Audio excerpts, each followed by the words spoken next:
Turn your ear, O Lord, and answer me. Save the servant who trusts in you, my God. Have mercy on me, O Lord, for I cry to you all the day long. In the name of the Father, and of the Son, and of the Holy Spirit, Amen.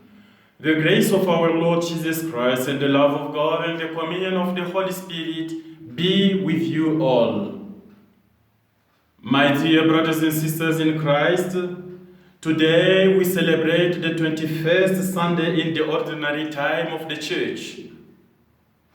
On this day, we come to worship our God, source of our being and our existence. And He is here to listen to us and to save all those who turn to Him. And He takes pity on all those who cry out to Him in faith and in trust. And every prayer made in faith is always answered. But you have to wait for God's time. And what does the liturgy of the Word tell us today, on this day, this Sunday?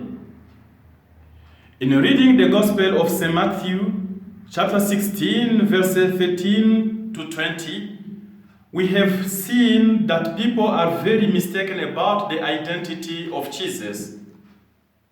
For some, He is John the Baptist.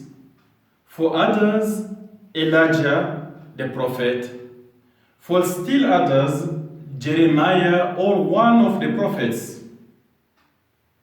In the light of all of these answers, Jesus wants to make sure that His disciples really know Him. Inspired by God, Peter understands who Jesus is. You are Christ, the Son of the living God. This answer comes from a man who went around with Jesus and lived with Him. This answer is coming from a man who stays with Jesus. This answer does not come to him by his studies in one of the universities or by the experience due to his age, but it is an answer inspired by the Holy Spirit. It is an answer of faith.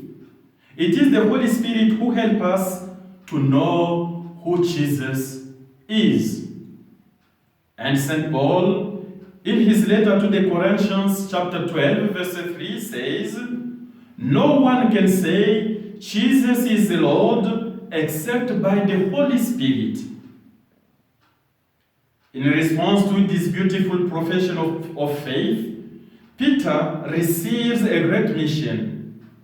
You are Peter, and on this rock I will build my church. Note that Jesus says, my church. Sometimes we hear people say, I have problem in my church, I have built my church, in my church, or sometimes we turn the church into our business. No, it is not your church, it is Jesus' church, and we must respect that. We are just simple workers in the harvest of the Lord. We are the simple servants. And Jesus goes on to claim that the power of death will not prevail over the church. There are sometimes ill-intentioned people who think that the church is the work of human beings and that it will disappear because of this or that priest or pastor. We are wrong. The church is for Jesus and is the church of Jesus. Christ's victories of death over death and sin is always present and active in His church, and He supports it in its work towards salvation. Jesus will never abandon His church, the church, because it is His work. It is His church. As we read this gospel, we are asked a question. Who Jesus is for you, for me and for us. Do we have a special relationship with Jesus? Do we really know who Jesus is? Is he our way, our truth, and our life? When we meet him, we become aware of his infinite love.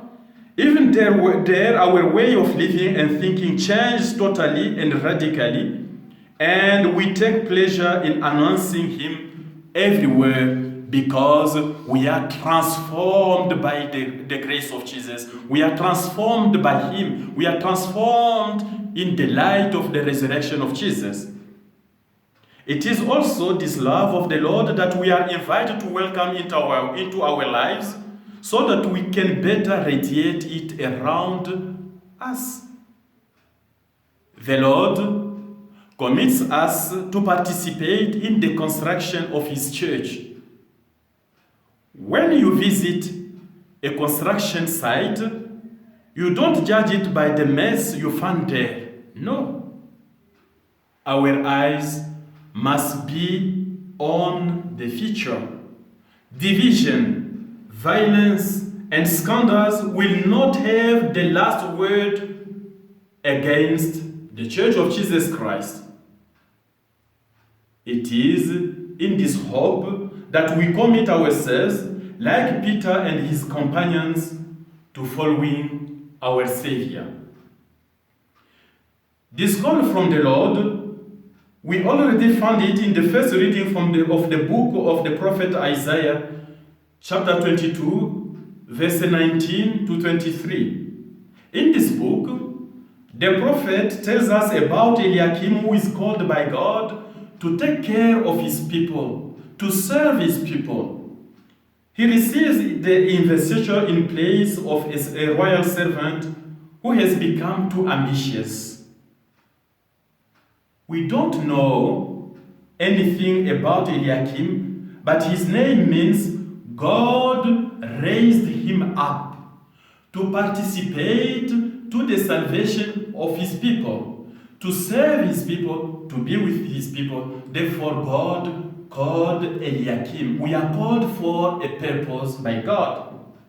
He is now one of those who God has chosen to lead his people. It is God who chooses and calls. You cannot wake up in the morning and say, now I am the servant of God. No, you must be chosen. No one can claim the honor of this office unless they are called by God as Aaron was. Hebrews chapter 5 verse 4. The Apostle Paul was also called by God. One day, Paul met Jesus on the road to Damascus. This encounter was for him the starting point of a real cataclysm. From a staunch persecutor of the church, Paul became a great witness to faith in the pagan world. And he started to preach about Jesus because he was called by Jesus himself. And Paul became an apostle, a disciple, a messenger of God, of the good news. All men, Jews and pagans, are called sons of God. If God called calls the people of Israel, it was to share with all mankind the happiness of being loved by him. Yes, by our baptism and our confirmation, we are too called by God to work on his side, to participate to the mission of God. He is counting on us to bear witness to the hope that animates us. He sends us to others, to all those who are suffering because of unemployment, exclusion, violence, and all those for whom life is meaningless because they feel useless and abandoned. Our mission is there. It is in this world that we have to bear witness to the faith that animates us. And in this mission, we must know that He is always with us and that He will not abandon His church until the end of time. Lord Jesus will be always with His church because He is the head of the church and us, we are the members of this body, of this church. It is to respond well to this call from the Lord that we meet on Sunday to listen to His word and to share together the Eucharistic bread, the body and blood of Christ. Then, at the end of the Mass, we are sent to all those He will put in our path. For that, let us pray to Him through the intercession of the Virgin Mary that He will help us to be witnesses of His love and to love His church, the instrument of salvation. We are called to collaborate to the construction and the building of the church.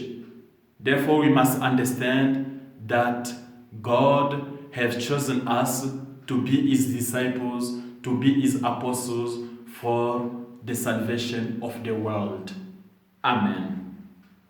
Glory be to the Father, and to the Son, and to the Holy Spirit, as it was in the beginning, is now, and ever shall be, world without end. Amen. The Lord be with you. May Almighty God bless you and protect you, the Father, the Son, and the Holy Spirit. Amen. Let us go in peace and glorify the Lord.